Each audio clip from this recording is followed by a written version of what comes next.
Hello YouTube family, welcome back to my channel. ಇದು ನನ್ನ Sunday routine blog. Sunday 8 o'clock ನನ್ನ day start ಆಯಿತು. 8 o'clock ನಾವು ರೆಡಿಯಾಗಿ ಸಂತೆಗೆ ಹೋದ್ವಿ. ನಾವು ಯಾವಾಗಲೂ ಸಂಡೇ ಯೂಶ್ವಲಿ ಬೆಳಿಗ್ಗೆ ಬೇಗನೆ ಸಂತೆಗೆ ಹೋಗ್ಬಿಡ್ತೀವಿ. ಸಂತೆಗೆ ಹೋದ್ವಿ. ಗೊತ್ತಲ್ಲ, ಸಂಡೇ ತುಂಬ ರಶ್ ಇರುತ್ತೆ ಸಂತೆಯಲ್ಲಿ. ಫಸ್ಟ್ ಈರುಳ್ಳಿ ತೊಗೊಂಬಿಡೋಣ ಅಂತ ಹೇಳಿ ಈರುಳ್ಳಿ ತೊಗೊಂಡ್ವಿ. ಈರುಳ್ಳಿ ಅಂತೂ ಮುಟ್ಟೋಕ್ಕೆ ಆಗಲ್ಲ, ಅಷ್ಟು ರೇಟ್ ಆಗಿಬಿಟ್ಟಿದೆ. 100 ರೂಪಾಯಿಗೆ 2.5 kg. ಬೆಳ್ಳುಳ್ಳಿ 1/4 kg 80 ರೂಪಾಯಿನೋ ಹೇಳಿದ್ರು. ಆಮೇಲೆ ಈ ಆಂಟಿ ಹತ್ರನೇ ನಾನು ಯಾವಾಗಲೂ ತರಕಾರಿ ತೊಗೊಂಡು ನನ್ನ ಮಗಳಿಗೆ ಸೀಬೆಕಾಯಿ ಇಷ್ಟ ಅಂತ ಸೀಬೆಕಾಯಿ ತೊಗೊಂಡ್ವಿ. ಆಮೇಲೆ ಅಲ್ಲಿ ಕಾಯಿ ಕೇಳಿದ್ವಿ, ತುಂಬ ರೇಟ್ ಹೇಳಿದ್ರು ಕಾಯಿ ಅಂತ ಹೇಳಿ ನಂಗೆ ಪರಿಚಯ ಇರೋರ ಹತ್ರ ಹೋಗಿ ಕಾಯಿ ಇಸ್ಕೊಂಡ್ವಿ. ಆಮೇಲೆ ನನ್ನ ಮನೆಗೆ ಬರೋಷ್ಟೊತ್ತಿಗೆ ನನ್ನ ಮಗಳು ಬಟ್ಟೆ ಎಲ್ಲ ಮಡಚಿಟ್ಟಿದ್ಲು. ಆಮೇಲೆ ತರಕಾರಿ ಹಣ್ಣು ಎಲ್ಲ ಏನೇನು ತಂದಿದ್ದೆ ಎಲ್ಲ ಸಗ್ರಿಗೇಟ್ ಮಾಡಿ ತೆಗೆದಿಡ್ತಾ ಇದ್ದೆ. ನಾವು ಸ್ವಲ್ಪ ಹೊತ್ತು ಹಂಗೆ ಆರಾಗಿ ಬಿಟ್ಬಿಡ್ತೀನಿ, ಬ್ಯಾಗ್ ಒಳಗಿಟ್ರೆ ಮತ್ತೆ ಎಲ್ಲ ಒಂಥರ ಹಾಳಾದಂಗೆ ಆಗಿಬಿಡತ್ತೆ ಅಂತ. ನಾನು ಫ್ರಿಡ್ಜೆಲ್ಲ ಕ್ಲೀನ್ ಮಾಡ್ಕೊಂಡು ಎಲ್ಲ ಒರೆಸ್ಕೊಳ್ಳೋ ಅಷ್ಟೊತ್ತಿಗೆ ಕರೆಕ್ಟ್ ಆಗುತ್ತೆ. ಮೊಟ್ಟೆ ತೊಗೊಂಡು ಬಂದಿದ್ದೆ, ಮೊಟ್ಟೆ ನೋಡಿದ್ರೆ ಒಂದು ಒಡೆದೋಗ್ಬಿಟ್ಟಿತ್ತು, ಅದಕ್ಕೆ ನೋಡ್ತಾ ಇದ್ದೀನಿ. ಸೊಪ್ಪು ಗಿಪ್ಪು ಎಲ್ಲ ತೆಗ್ದು ಕ್ಲೀನ್ ಮಾಡ್ಕೊಬೇಕು ಅಂತ ಎಲ್ಲ ತೆಗ್ದು ಎಲ್ಲ ಆರಾಗಿ ಬಿಡ್ತೀನಿ. ಎಲ್ಲ ಒಂದು ಮರದಲ್ಲಿ ಹಾಕಿಟ್ಟೆ ಸೊಪ್ಪೆಲ್ಲನೂ. ಆಮೇಲೆಲ್ಲ ಕ್ಲೀನ್ ಮಾಡ್ಕೊಳ್ಳೋಣ ಅಂತ. ಮತ್ತು ಅಲ್ಲೇನಾದರೂ ಅಕಸ್ಮಾತ್ ನಂಗೆ ಯಾವ್ದಾದ್ರು ತರಕಾರಿ ಇಲ್ಲ ಏನಾದರೂ ಫ್ರೂಟ್ಸ್ ಏನಾದರೂ ಸಿಕ್ಕಲಿಲ್ಲ ಅಂತ ಅನ್ನೋ ಪಕ್ಷದಲ್ಲಿ ಮತ್ತೆ ನಾನು ಸ್ಮಾರ್ಟ್ ಪಾಯಿಂಟಿಗೆ ಹೋಗಿ ತೊಗೊಂಡು ಬರ್ತೀನಿ. ಇಲ್ಲ ನಮ್ಮ ಮನೆ ಹತ್ರನೇ ಇದೆ ಸ್ಮಾರ್ಟ್ ಪಾಯಿಂಟು, ಹಾಗಾಗಿ ನಾನು ಅಲ್ಲೇ ಹೋಗ್ತೀನಿ. ಅಲ್ಲಾದರೆ ಎಲ್ಲ ಥರ ತರಕಾರಿ ಹಣ್ಣು ಎಲ್ಲ ಸಿಕ್ಬಿಡತ್ತೆ. ಇನ್ನು ಮಶ್ರೂಮ್ ಪನ್ನೀರೆಲ್ಲ ತರಬೇಕಲ್ಲ, ಹಾಗಾಗಿ ಅಲ್ಲೇ ಹೋಗ್ತೀನಿ. ಮತ್ತು ನನಗೆ ಅಲ್ಲಿ ಸಂತೆಯಲ್ಲಿ ಸ್ವೀಟ್ ಪೊಟ್ಯಾಟೊ ಸಿಕ್ಕಲಿಲ್ಲ, ಹಾಗಾಗಿ ಅಲ್ಲಿ ಹೋಗಿದ್ದೆ. ಅಲ್ಲೂ ಸಿಕ್ತು ಸ್ವೀಟ್ ಪೊಟ್ಯಾಟೊ ಮತ್ತು ಪನ್ನೀರ್ ಮಶ್ರೂಮ್ ಎಲ್ಲ ತೊಗೊಂಡು ನೋಡಿ ಎಲ್ಲ ಓಡಾಡ್ಕೊಂಡು ಒಂದು ಸುತ್ತು. ನನ್ನ ಮಗಳು ಫ್ರೆಂಡ್ನ ಕರ್ಕೊಂಡೋಗಿದ್ದೆ, ಯಾಕೋ ನನ್ನ ಮಗಳು ಬರಲ್ಲ ಅಂತ ಹೇಳಿದ್ರು, ಹಂಗಾಗಿ ಅವಳು ಬಂದಳು, ಆಂಟಿ ನಾನು ಬರ್ತೀನಿ ಅಂತ. ಬಂದಾದಮೇಲೆ ಫ್ರಿಡ್ಜಲ್ಲಿ ಇದ್ದಿದ್ದು ಬಾಕ್ಸ್ಗಳನ್ನೆಲ್ಲ ತೆಗ್ದು ಕ್ಲೀನ್ ಮಾಡಿದೆ. ಯೂಶ್ವಲಿ ಸಂಡೇ ಎಲ್ಲ ತೆಗ್ದು ಕ್ಲೀನ್ ಮಾಡ್ಕೊಂಬಿಡ್ತೀನಿ. ಕ್ಲೀನ್ ಮಾಡ್ಕೊಂಡು ಬಾಕ್ಸ್ನೆಲ್ಲ ಮತ್ತೆ ಒಂದು ಸತಿ ಹಸಿ ಇರುತ್ತೆ ಅಂತ ಎಲ್ಲ ಒರೆಸ್ಕೊಂಡು ಕ್ಲೀನ್ ಮಾಡ್ಕೊಂಡು ಆಮೇಲೆ ಅದಕ್ಕೊಂದು ಕೆಳಗಡೆ ಟಿಶ್ಯೂ ಹಾಕಿಬಿಡ್ತೀನಿ. ಮತ್ತಿಲ್ಲ ಅಂದರೆ ಒಂದು ವೀಕ್ ಇಡಬೇಕಲ್ಲ, ತರಕಾರಿ ಎಲ್ಲ ಹಾಳಾಗಿಬಿಡತ್ತೆ ನೀರು ಬಿಟ್ಕೊಂಡು ಅಂತ ಹೇಳಿ ಒಂದು ಟಿಶ್ಯೂ ತೊಗೊಂಡು ಟಿಶ್ಯೂ ಹಾಕಿ ತರಕಾರಿ ಎಲ್ಲ ಇಟ್ಬಿಡ್ತೀನಿ. ನನ್ನ ಮಗಳು ಫ್ರೆಂಡ್ ಬೇರೆ ಬಂದಿದ್ಲು, ಅಮ್ಮು ಅಂತೇಳಿ, ಅವಳು ಆಂಟಿ ತೊಗೊಳ್ಳಿ ಅಂತೆಲ್ಲ ಎಲ್ಲ ತೆಗ್ದು ಕೊಡ್ತಾಯಿದ್ಲು. ನನ್ನ ಮಗ ನೋಡಿ ನಾನು ತೆಗ್ದಿಟ್ಟಿರೋ ಐಟಮ್ಗಳನ್ನೆಲ್ಲ ಮತ್ತೆ ತೆಗ್ದಿಡು ಅಂತ. ನೋಡಿ ಅವಳೇ ಅಮ್ಮು ಅಂತ ಹೇಳಿ ನನ್ನ ಮಗಳು ಫ್ರೆಂಡು.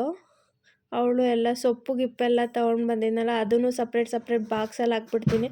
ನನಗೆ ಸರಿ ಹೋಗುತ್ತೆ ತಕ್ಕೊಳ್ಳಿಕ್ಕೆ ಎಲ್ಲ ಅಂತ ಹೇಳಿ. ಅದು ಮೀಶೋದಿಂದ ಬಾಕ್ಸ್ ತರಿಸಿದ್ದೆ, ತುಂಬ ಚೆನ್ನಾಗಿದೆ. ಆಗಲೇ 1 ಇಯರ್ ಆಗ್ತಾ ಬಂತು ನಾನು ತರಿಸಿ. ತುಂಬ ಚೆನ್ನಾಗಿ ಯೂಸ್ ಆಗಿದೆ ನನಗೆ. ಸಪ್ರೇಟಾಗಿ ಎಲ್ಲ ತರಕಾರಿ ಎಲ್ಲ ತೆಗೆದಿಡ್ಲಿಕ್ಕೆ. ಆಮೇಲೆ ಫ್ರಿಡ್ಜೆಲ್ಲ ಕ್ಲೀನ್ ಮಾಡಿ ಇಟ್ಕೊಂಡಿದ್ನಲ್ಲ, ಎಲ್ಲ ತೆಗ್ದು ಇಡ್ತಾಯಿದ್ದೆ ಎಲ್ಲನೂ. ಯಾಕಂದರೆ ಇವತ್ತು ಒಂದೇ ದಿವಸ ನಂಗೆ ಜೋಡಿಸ್ಕೊಳ್ಳಿಕ್ಕೆಲ್ಲ ಆಗೋದು, ಆಮೇಲೆ ಮತ್ತೆ ಆಗಲ್ಲ.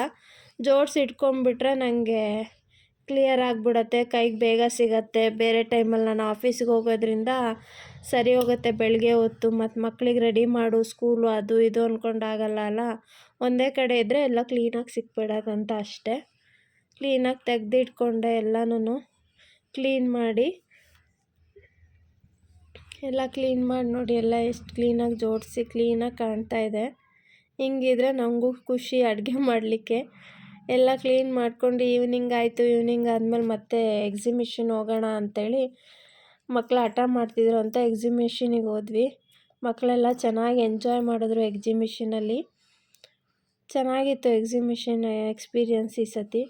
ಎಲ್ಲ ಆಟ ಆಡಿದ್ರು. ನನಗೆ ಇನ್ನೊಂದು ಮೋಸ್ಟ್ ಖುಷಿಯಾಗಿದೆ ಅಂದರೆ ನನ್ನ ಮಗ ಬಂದು ಈ ವರ್ಷ ಆಟ ಆಡಿದ್ನಲ್ಲ, ಅದು ಖುಷಿಯಾಗಿ. ನಾನೆಲ್ಲೋ ಹೆದ್ರುಕೊಂತಾನೇನೋ ಅಂದ್ಕೊಂಡೆ, ಬಟ್ ಅವ್ನು ಯಾವುದಕ್ಕೂ ಹೆದ್ರುಕೊಳ್ಳಲಿಲ್ಲ. ಎಲ್ಲ ಲೈಟಿಂಗ್ಸ್ ಎಲ್ಲ ನೋಡಿ ತುಂಬ ಖುಷಿ ಆಗ್ತಾಯಿದ್ದ ಅವನು. ಆಮೇಲೆ ಅದೇನೋ ಬಲೂನ್ ಅದು ಆಟ ಆಡಿದ್ಲು ನನ್ನ ಮಗಳು, 2 ಮಕ್ಕಳು ದೊಡ್ಡವರು. ನನ್ನ ಮಗನೂ ಆಮೇಲೆ ಇದು ಟ್ರೈನು ಕಾರೆಲ್ಲ ಕೂರಿಸಿದ್ವಿ, ಸಖತ್ ಎಂಜಾಯ್ ಮಾಡ್ತಾಯಿದ್ದ ಅವನು. ನನ್ನ ಮಗಳು, ಅವಳು 2ನೇ ಮಗಳು.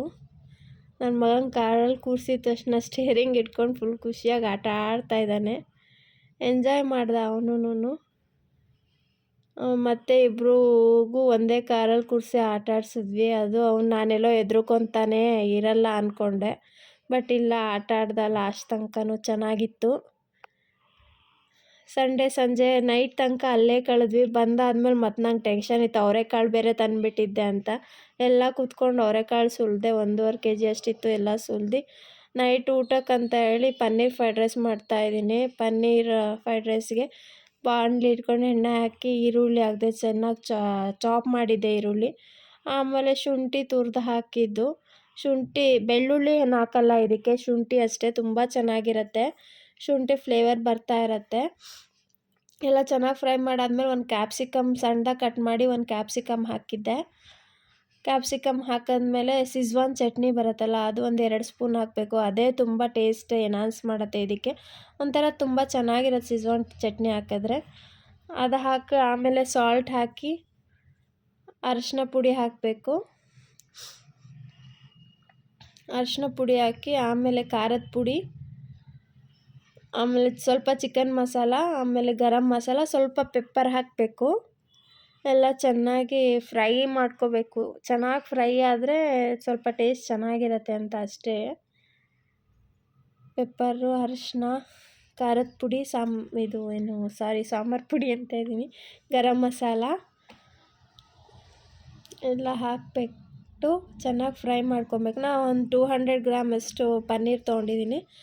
ಸಣ್ಣದಾಗಿ ಕಟ್ ಮಾಡ್ಕೊಂಡಿದ್ದೀನಿ. ಅದನ್ನು ಸಣ್ಣದಾಗಿದ್ದರೆ ತಿನ್ಲಿಕ್ಕೆ ಚೆನ್ನಾಗಿರುತ್ತೆ ರೈಸ್ ಜೊತೆಗೆ. ತುಂಬ ದಪ್ಪ ಕಟ್ ಮಾಡಿಕೊಂಡ್ರೆ ಅಷ್ಟು ಇಷ್ಟ ಆಗಲ್ಲ ನಮಗೆ, ಹಂಗಾಗಿ ತುಂಬ ಸಣ್ಣದಾಗಿ ಕಟ್ ಮಾಡ್ಕೊತೀನಿ.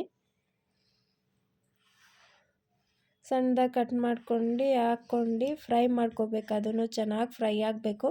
ಪನ್ನೀರ್ ಇದ್ರ ಜೊತೆನೇ ಚೆನ್ನಾಗಿ ಬೆಂದ್ಕೊಂಡ್ಬಿಟ್ರೆ ಚೆನ್ನಾಗಿರುತ್ತೆ. ಪನ್ನೀರೇನು ತುಂಬ ಟೈಮ್ ತೊಗೊಳ್ಳೋ ಬೇಯೋಕ್ಕೆ. ಒಂದು 2-3 ಮಿನಿಟ್ಸಲ್ಲೆಲ್ಲ ಚೆನ್ನಾಗಿ ಬೆಂದ್ಬಿಡತ್ತೆ ಪನ್ನೀರು. ಪನ್ನೀರ್ ತೊಗೊಂಡು ಅದು ಫ್ರೈ ಆದಮೇಲೆ ಸ್ವಲ್ಪ ವಿನೆಗರ್ ಹಾಕಿದ್ದೆ ನಾನು. ನಿಂಬೆಹಣ್ಣಾದರೂ ಹಾಕ್ಬೋದು, ವಿನೆಗರ್ ಆದರೂ ಹಾಕ್ಬೋದು. ನಾನು ವಿನೆಗರ್ ಇತ್ತಲ್ಲ ಅಂತ ಹೇಳ್ಬಿಟ್ಟು ಸ್ವಲ್ಪ ವಿನೆಗರ್ ಹಾಕಿದೆ. ವಿನೆಗರು ಹಾಕಿ ಎಲ್ಲ ಆದಮೇಲೆ ಇನ್ನೇನದು ಗ್ರೇವಿ ಥರದ್ದು ಅದು ರೆಡಿ ಆಯಿತು. ಈಗ ರೈಸ್ ಏನು ಮಾಡಿ ಇಟ್ಕೊಂಡಿರ್ತೀವಲ್ಲ, ಆ ರೈಸ್ ಹಾಕಬೇಕಷ್ಟೆ. ರೈಸ್ ಹಾಕಿ ಚೆನ್ನಾಗಿ ಫ್ರೈ ಮಾಡ್ಕೋಬೇಕು. ಮಿಕ್ಸ್ ಮಾಡ್ಕೊಂಡು ಫ್ರೈ ಆದರೆ ರೈಸ್ ಸ್ವಲ್ಪ ಚೆನ್ನಾಗಿ ಫ್ರೈ ಆಗಬೇಕು ಅದ್ರ ಜೊತೆಗೆ, ಆವಾಗ ಚೆನ್ನಾಗಿರುತ್ತೆ ತಿನ್ನಲಿಕ್ಕೆ. ಆಮೇಲೆ ಲಾಸ್ಟಿಗೆ ಸೋಯಾ ಸಾಸ್ ಹಾಕ್ತೀನಿ. ರೈಸ್ ಕಲ್ಸೋಕ್ಕಿಂತ ಮುಂಚೆ ರೈಸ್ ಹಾಕಿದ ತಕ್ಷಣ ಸೋಯಾ ಸಾಸ್ ಹಾಕ್ತೀನಿ. ಅದು ಹಾಕಿದ್ಮೇಲೆ ಫ್ರೈ ಮಾಡ್ಕೊತೀನಿ, ಎಲ್ಲ ಕಲಿಸ್ಕೊತೀನಿ ನಾನು. ನನಗೇನು ಅಷ್ಟು ಸೋಯಾ ಸಾಸ್ ಅದೆಲ್ಲ ಏನು ಅಷ್ಟು ಇಷ್ಟ ಆಗಲ್ಲ, ಬಟ್ ಮಕ್ಕಳಿಗೆಲ್ಲ ಫ್ರೈಡ್ ರೈಸ್ಗೆಲ್ಲ ಹಾಕಿದ್ರೆ ಚೆನ್ನಾಗಿರುತ್ತಲ್ಲ ಅಂತ ಹೇಳಿ ಹಾಕೋದಷ್ಟೇ. ನನ್ನ ಮಗಳಿಗಂತೂ ತುಂಬ ಇಷ್ಟ ಫ್ರೈಡ್ ರೈಸ್, ಅದರಲ್ಲೂ ಪನ್ನೀರ್ ಫ್ರೈಡ್ ರೈಸ್ ಅಂದರೆ ನನ್ನ ದೊಡ್ಡ ಮಗಳಿಗೆ ತುಂಬ ಇಷ್ಟ. ಅವಳಿಗೋಸ್ಕರನೇ ಮಾಡೋದು. ಅವಳು ಅಮ್ಮು ಅಂತ ಬಂದಿದ್ಲಲ್ಲ, ಅವಳಿಗೂ ತುಂಬ ಇಷ್ಟ. ಆಂಟಿ ಮಾಡಿಕೊಡಿ ಅಂತ ಇದ್ಲು. ನಂಗೆ ಮಾಡೋ ಇಂಟ್ರೆಸ್ಟೇ ಇರಲಿಲ್ಲ ಇವತ್ತು ಹೇಳಬೇಕಂದ್ರೆ, ಫುಲ್ ಟಯರ್ಡ್ ಆಗಿಬಿಟ್ಟಿತ್ತು. ಬಟ್ ಮಕ್ಕಳು ಕೇಳ್ತಿದ್ದಾರಲ್ಲ ಅಂತ ಹೇಳ್ಬಿಟ್ಟು ಮಾಡಿಕೊಟ್ಟೆ. ತುಂಬ ಚೆನ್ನಾಗಿ ಬಂದಿತ್ತು ಫ್ರೈಡ್ ರೈಸ್. ಒಂದು ಸತಿ ಟ್ರೈ ಮಾಡಿ ನೋಡಿ, ತುಂಬ ಚೆನ್ನಾಗಿರುತ್ತೆ. ಮಕ್ಳಿಗೆ ತುಂಬ ಇಷ್ಟ ಆಗುತ್ತೆ. ಆಮೇಲೆ ಸ್ವಲ್ಪ ಕೊತ್ತಂಬರಿ ಹಾಕ್ಬೇಕು ಮೇಲ್ಗಡೆ. ಹಾಕಿದ್ರೆ ನಮ್ಮ ಪನ್ನೀರ್ ಫ್ರೈಡ್ ರೈಸ್ ರೆಡಿ ಆಗಿಬಿಡತ್ತೆ. ಕ್ವಿಕ್ಕಾಗೂ ಆಗುತ್ತೆ, ತುಂಬ ಚೆನ್ನಾಗೂ ಇರುತ್ತೆ. ನೋಡಿ, ಇದೇ ಪನ್ನೀರ್ ಫ್ರೈಡ್. ಈ ಥರ ನಮ್ಮ ಸಂಡೇ ಎಂಡ್ ಆಯಿತು. ಪ್ಲೀಸ್ ನನ್ನ ವಿಡಿಯೋಗೆ ಲೈಕ್ ಮಾಡಿ, ಶೇರ್ ಮಾಡಿ, ಸಬ್ಸ್ಕ್ರೈಬ್ ಮಾಡಿ, ನೀವು ಫ್ರೆಂಡ್ಸ್ ಫ್ಯಾಮಿಲಿಗೆಲ್ಲ ಶೇರ್ ಮಾಡಿ. Thank you for watching.